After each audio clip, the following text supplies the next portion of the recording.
ایک بار یہ اتنی زیادہ ہل گئی کہ اسے اس کے نیچے خلا نظر آ گیا۔ اس کا حوصلہ بڑھ گیا، اس نے نعرے لگانے شروع کر دیے۔ اس کے آدمیوں نے اور زور لگایا تو چٹان سرک گئی۔ مارکونی نے اپنے آدمیوں کو ذرا آرام کرنے کو کہا۔ سورج سیاہ پہاڑ کے پیچھے چلا گیا تھا۔ مارکونی کے پاس شراب کا ذخیرہ تھا۔ اس نے شراب کا مشکیزہ منگوا کر کہا، پیو اور اس چٹان کو کنکر کی طرح نیچے پھینک دو۔ سب شراب پر ٹوٹ پڑے۔ مارکونی نے پرجوش لہجے میں کہا، میں آج رات تمہیں 2 اونٹ بھون کر کھلاؤں گا۔ تھوڑی دیر بعد شراب نے سب کی تھکن دور کر دی اور ان میں نئی تازگی آ گئی۔ اتنے میں سورج افق سے بھی نیچے چلا گیا تھا۔ مشعلیں جلا کر رکھ لی گئیں اور سب نے ایک بار پھر زور لگانا شروع کیا۔ مارکونی اوپر کھڑا تھا۔ اسے مشعلوں کی ناچتی روشنی میں چٹان کا بالائی حصہ آگے کو جھکتا اور کچھ سرکتا نظر آیا۔ اس نے اور زیادہ جوش سے نعرے لگانے شروع کر دیے۔ اچانک چٹان مہیب آواز کے ساتھ سرک گئی اور الٹ کر نیچے کو لڑک گئی۔ جہاں مارکونی کے آدمی تھے وہ جگہ تنگ تھی۔ ان کے پیچھے بھی ایک پتریلی ٹیکری تھی۔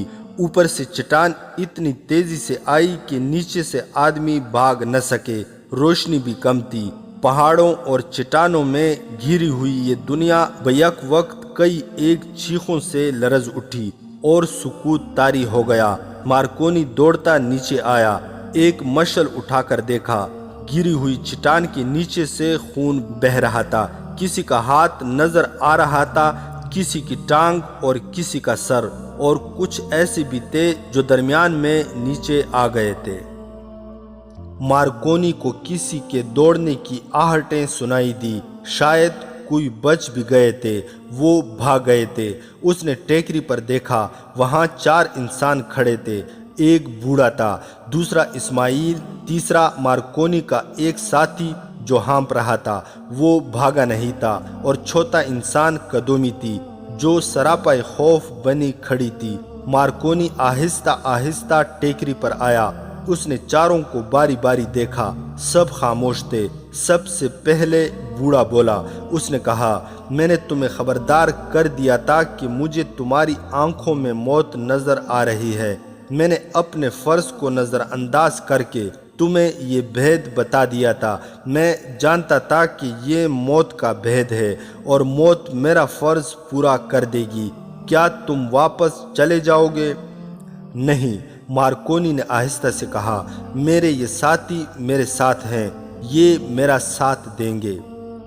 اس نے ان سے پوچھا، معلوم ہوتا ہے کوئی زندہ نکل گئے ہیں، کون کون بھاگا ہے؟ مجھ سے پوچھو، بوڑھے نے کہا، تمہارے 4 آدمی میرے 2 آدمیوں کے ساتھ بھاگ گئے ہیں۔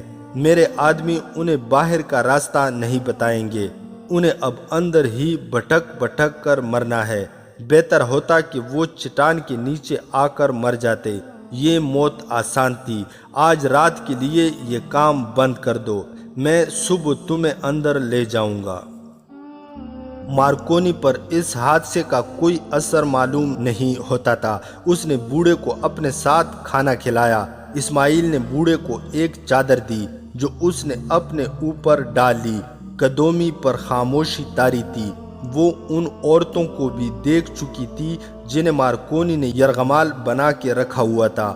وہ اب کسی اور جگہ تھی۔ تم میرے ایک آدمی کو کھا گئے تھے، مارکونی نے کہا۔ اس سے پہلے تم نے کتنے انسان کھائے ہیں؟ جتنے ہاتھ لگ سکے، بوڑھے نے جواب دیا۔ میں بتا نہیں سکتا کہ ہماری نسل میں انسانی گوشت کب داخل ہوا۔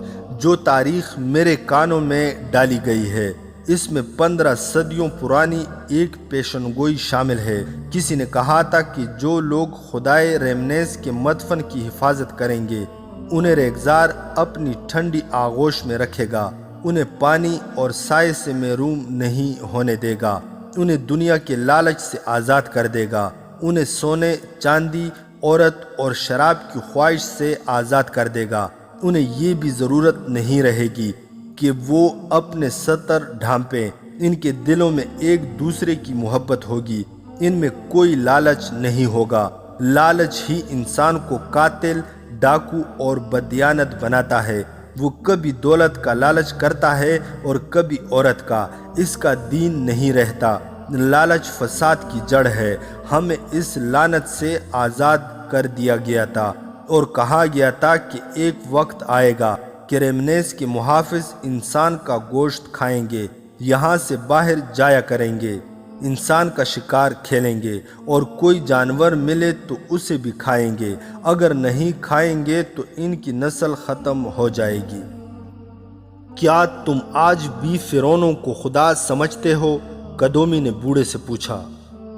انسان بڑی کمزور چیز ہے، اپنے خدا بدلتا رہتا ہے، بوڑھے نے کہا، اور کبھی انسان خود ہی خدا بن جاتا ہے۔ اس وقت تم لوگ میرے خدا ہو، کیونکہ میری جان اور میری بچیوں کی عزت جو تمہاری قید میں ہے تمہارے ہاتھ میں ہے۔ میں نے تم پر یہ راز تمہیں خدا سمجھ کر فاش کر دیا ہے، کیونکہ میں مرنے سے ڈرتا ہوں اور اپنی بچیوں کو بے آبرو کرانے سے ڈرتا ہوں۔ فرعون نے بھی تمہاری طرح اپنے وقت کی مخلوق کی گردن پر بھوک اور بیگار کی چھری رکھ کر کہا تھا، میں خدا ہوں۔ انسان نے مجبور ہو کر کہا، ہاں تم ہی خدا ہو۔ بھوک اور مفلسی انسان کو حقیقت سے بہت دور لے جا کر پھینک دیتی ہے۔ اس کے اندر کا انسان مر جاتا ہے، جسے حقیقی خدا نے اشرف المخلوقات کہا تھا۔ اس کا صرف جسم رہ جاتا ہے، جسے پیٹ کی آگ جلاتی ہے، تو وہ اس انسان کے آگے سجدے کرنے لگتا ہے جو اس کے پیٹ کی آگ ٹھنڈی کرتا ہے۔ انسان کی اسی کمزوری نے بادشاہ پیدا کیے، ڈاکو اور رہزن پیدا کیے، انسان کو حاکم اور محکوم، ظالم اور مظلوم بنایا۔ لوگ کہتے ہیں کہ انسان کو بھوک نے بدی سے آشنا کیا، یہ غلط ہے۔ انسان کو بدکار زر و جواہرات نے بنایا ہے۔ تم کون ہو؟ کیا ہو؟ اس نے قدومی سے پوچھا۔ ان میں سے کس کی بیوی ہو؟ ان میں سے کس سے اپنا آدمی کہہ سکتی ہو؟ بوڑھے کو معلوم ہو چکا تھا کہ قدومی قاہرہ کی رقاصہ ہے۔ قدومی اس کے سوال سے پریشان ہو گئی۔ وہ پہلے ہی پریشان تھی۔ بوڑھے کے سوال نے اس کا پسینہ نکال دیا۔ بوڑھے نے اس سے خاموش دیکھ کر کہا، تم اپنے حسین چہرے اور جوانی کی بدولت اپنے آپ کو خدا سمجھتی ہو، اور تمہاری خواہش کرنے والے تمہیں خدا کہتے ہیں۔ مجھے جنگلی اور وحشی نہ سمجھو۔ میرے پاس کپڑے ہیں جو میں پہن کر کبھی کبھی قاہرہ جایا کرتا ہوں، تمہاری مہذب دنیا کو دیکھتا ہوں، پھر واپس آ کر کپڑے اتار دیتا ہوں۔ میں نے تمہاری دنیا میں بگیوں پر شہزادے سیر کرتے دیکھے ہیں، تمہاری طرح کی شہزادیاں دیکھی ہیں، ناچنے اور گانے والی بھی دیکھی ہیں، اور انہیں جو نچاتے ہیں انہیں بھی دیکھا ہے۔ میں نے فرعونوں کے وقتوں کی باتیں سنی ہیں، اور آج کے وقت کے فرعون بھی دیکھے ہیں، ان سب کا انجام بھی دیکھا ہے۔ تمہارا انجام بھی جو تمہیں ابھی نظر نہیں آ رہا، دیکھ رہا ہوں۔ تم نے خزانے کے لالچ میں اتنے بے گناہ انسانوں کا خون بہایا، اس گناہ کی سزا سے بچ نہیں سکو گے۔ فرعون بھی نہیں بچ سکے تھے۔ میں صبح تمہیں اندر لے جاؤں گا، ان کا انجام دیکھنا۔ وہ خدا ہوتے تو ان کا یہ انجام نہ ہوتا۔ خدا وہ ہوتا ہے جو انجام تک پہنچایا کرتا ہے، انجام تک پہنچا نہیں کرتا۔ میں نے اس انسان کو کبھی خدا نہیں مانا جو آج پہاڑی کے نیچے ہڈیوں کا ڈھانچہ بنا ہوا ہے۔ میں اور میرا قبیلہ اس کی حفاظت نہیں کر رہے۔ ہم نے دنیا کے لالچ سے بچنے کے لیے اپنا ایک عقیدہ بنا لیا ہے، ہم اس عقیدے کی حفاظت کر رہے ہیں۔ بوڑھا ٹھہری ٹھہری آواز میں بولتا جا رہا تھا۔ قدومی اسے دیکھ رہی تھی اور بوڑھے کی باتوں میں اس سے اپنا انجام نظر آ رہا تھا۔ مارکونی کے ہونٹوں پر طنزیہ سی مسکراہٹ تھی۔ وہ شراب پی رہا تھا۔ اس نے بوڑھے سے کہا، تم اپنی عورتوں کے پاس چلے جاؤ، صبح جلدی اٹھنا، ہمیں اندر جانا ہے۔ بوڑھا چلا گیا تو مارکونی نے قدومی سے کہا، آؤ ہم بھی سو جائیں۔ میں تمہارے ساتھ نہیں جاؤں گی، قدومی نے کہا۔ مارکونی اس کی طرف لپکا، قدومی پیچھے ہٹ گئی۔ مارکونی نے اسے دھمکی دی۔ اسماعیل اس کے آگے آ گیا۔ اس نے کچھ نہیں کہا۔ مارکونی کی آنکھوں میں آنکھیں ڈال کر دیکھا اور مارکونی پیچھے ہٹ گیا۔ وہ جب گیا تو قدومی اسماعیل کے سینے پر سر رکھ کر بچوں کی طرح رونے لگی۔ صبح جاگے تو مارکونی نے بوڑھے کو ڈھونڈا۔ بوڑھا وہاں نہیں تھا۔ عورتوں کو دیکھا، وہ بھی غائب تھی۔ انہیں آوازیں دی، ادھر ادھر دیکھا، ان میں سے کوئی بھی نظر نہ آیا۔ مارکونی کو اب ان کی اتنی ضرورت نہیں تھی۔ غار کا دہانہ کھل چکا تھا۔ بوڑھا اگر وہاں ہوتا بھی تو اسے معلوم نہیں تھا کہ اندر کیا ہے۔ مارکونی نے اسماعیل، اس کے ساتھی اور قدومی کو اپنے ساتھ لیا اور وہ سب اس چٹان پر چڑھ گئے جہاں مدفن کے اندر جانے کا دہانہ تھا۔ مارکونی نیچے اترا۔ یہ ایک کشادہ گڑھا تھا جو سرنگ بن کر ایک طرف چلا گیا تھا۔ وہ مشعلیں ساتھ لے گئے جو جلائی گئیں۔ کچھ دور آگے جا کر سرنگ بند ہو گئی۔ مارکونی نے وہاں الٹی کدال ماری تو ایسی آوازیں آئیں جیسے اس کے پیچھے کی جگہ کھوکھلی ہے۔ یہ پتھر کا چوکور دروازہ تھا۔ اس پر ضربیں لگائی گئیں تو کناروں سے خلا نظر آنے لگے۔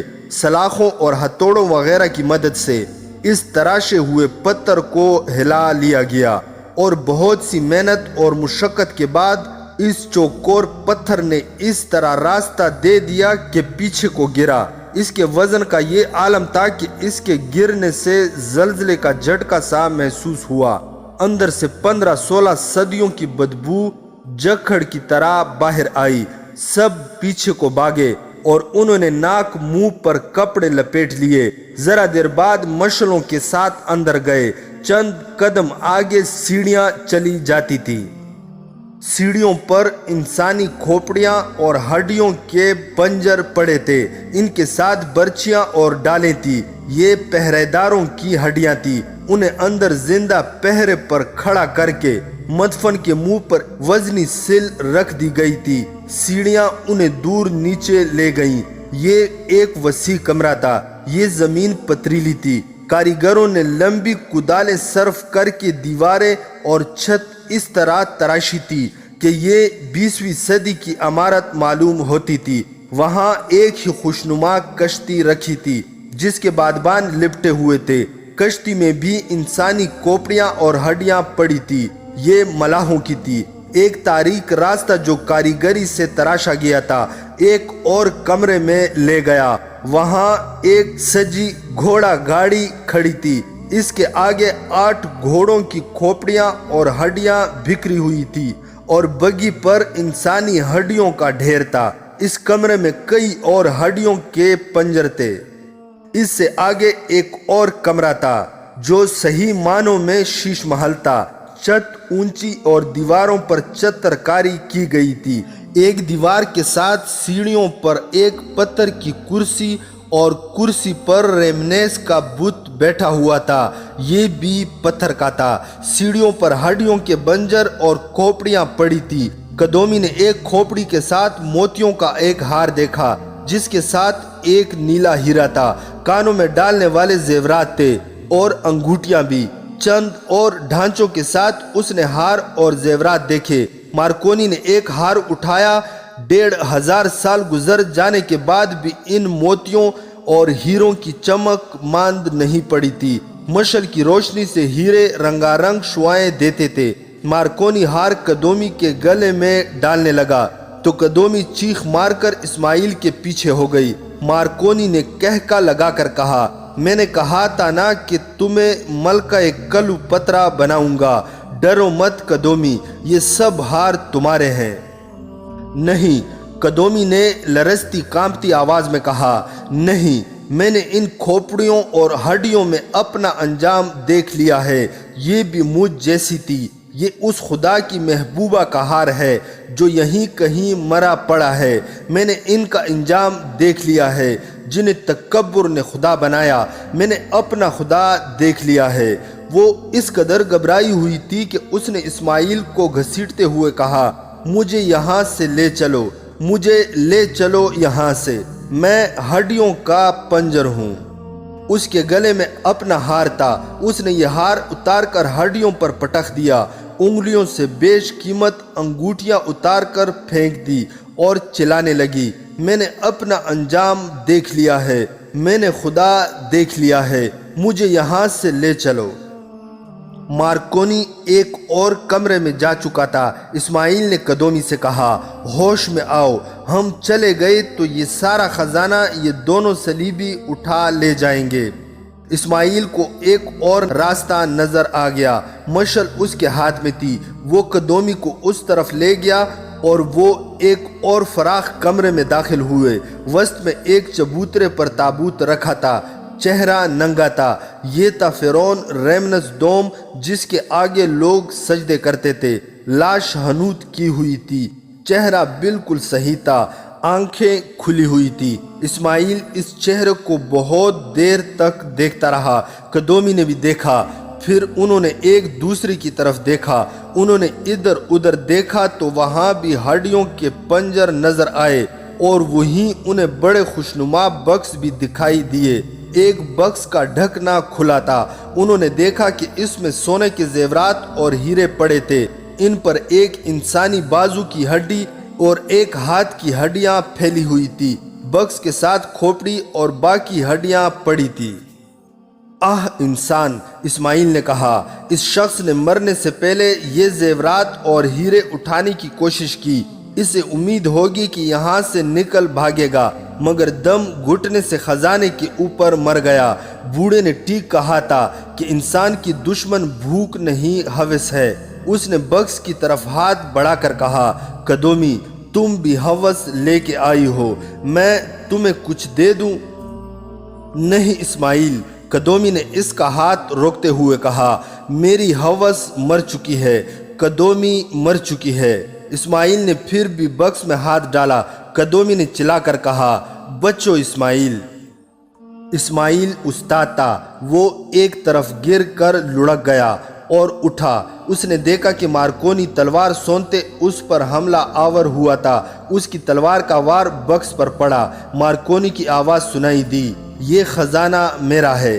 اتنے میں مارکونی کا ساتھی بھی آ گیا، اسماعیل کے پاس خنجر تھا جس سے وہ تلوار کا مقابلہ نہیں کر سکتا تھا۔ قدومی کو قریب ہی ایک برچھی پڑی نظر آ گئی، مارکونی اسماعیل پر وار کر رہا تھا جو وہ مشعل پر روک رہا تھا، مارکونی کے ساتھی نے بھی اسماعیل پر حملہ کیا، دونوں صلیبی خزانہ دیکھ کر پاگل ہو چکے تھے، قدومی کو انہوں نے نہ دیکھا کہ یہ کیا کر رہی ہے۔ جو ہی مارکونی کی پیٹھ قدومی کی طرف ہوئی، قدومی نے پوری طاقت سے برچھی اس کے پہلو میں اتار دی، برچھی نکال کر ایک اور وار کیا اور اسے لڑکا دیا، اس کا ایک ہی ساتھی رہ گیا تھا، وہ قدومی پر تلوار کا وار کرنے کے لیے لپکا تو اسماعیل نے خنجر سے اس کے پہلو سے پیٹ چیر ڈالا۔ قدومی جو خزانے میں سے حصہ لینے گئی تھی، اپنے گلے کا ہار، بیش قیمت 2 انگوٹھیاں اور کانوں کے زیورات وہاں پھینک کر اسماعیل کے ساتھ باہر نکل آئی۔ دہانے والے دروازے سے نکلتے ہوئے اسماعیل نے جلتی ہوئی مشعل اندر ہی پھینک دی، وہ دونوں ان اشیاء کے علاوہ بہت کچھ اندر ہی پھینک آئے تھے۔ قدومی کو جب باہر کی تازہ ہوا لگی تو اس نے اسماعیل سے کہا، ہم کہاں سے آئے ہیں؟ کیا تم مجھے پہچان سکتے ہو؟ میں کون ہوں؟ میں بھی کچھ ایسے ہی محسوس کر رہا ہوں۔ اسماعیل نے کہا، ہم شاید سارے گناہ اندر ہی پھینک آئے ہیں۔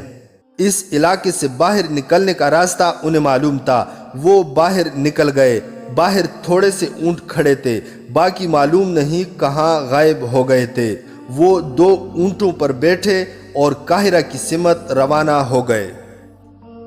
وہ اگلی رات تھی، آدھی گزر گئی تھی، جب غیاث بلبیس نے قدومی اور اسماعیل کی ساری داستان ہر ایک تفصیل کے ساتھ سن کر لمبی آہ بھری اور کہا، مجھے صلاح الدین ایوبی کی باتیں اب صحیح معلوم ہو رہی ہیں، اس نے کہا تھا ان خزانوں سے دور رہو۔ غیاث بلبیس شہری امور کا کوتوال تھا، اسماعیل اور قدومی اس سے اچھی طرح جانتے تھے، وہ گناہوں کا کفارہ ادا کرنا چاہتے تھے۔ وہ صحرا سے لوٹ کر احمر درویش کے پاس جانے کے بجائے غیاث بلبیس کے پاس چلے گئے، اور اس سے ساری واردات سنا کر بتایا کہ اس کا اصل سرغنہ احمر درویش ہے۔ غیاث بلبیس نے اسی وقت علی بن سفیان کو اپنے پاس بلا لیا، اسے یہ واردات سنائی۔ احمر معمولی حیثیت کا آدمی نہیں تھا۔ ان دونوں نے سلطان ایوبی کو جگایا اور اجازت مانگی کہ وہ احمر درویش کو گرفتار کر لیں۔ انہیں اجازت مل گئی۔ انہوں نے فوج کے کچھ آدمی ساتھ لیے اور احمر درویش کے گھر چھاپا مارا، سارے گھر کی تلاشی لی۔ وہاں سے 2 نقشے اور کاغذات برآمد ہوئے جو پرانی دستاویزات کے پلندے سے غائب تھے۔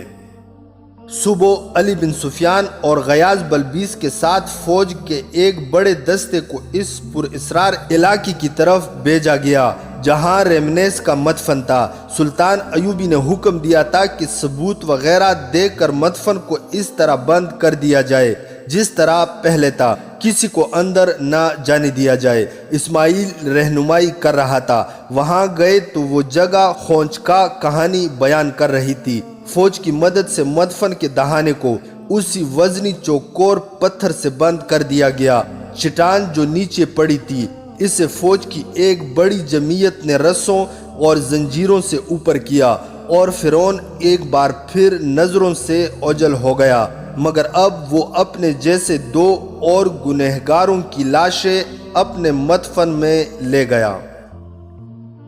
داستان ایمان فروشوں کی اگلی قسط آپ لوگ ہماری نیکسٹ ویڈیو میں ملاحظہ کر سکتے ہیں۔ مزید حقیقی اور تاریخی واقعات کے لیے اس چینل کو سبسکرائب کرنا نہ بھولیے گا۔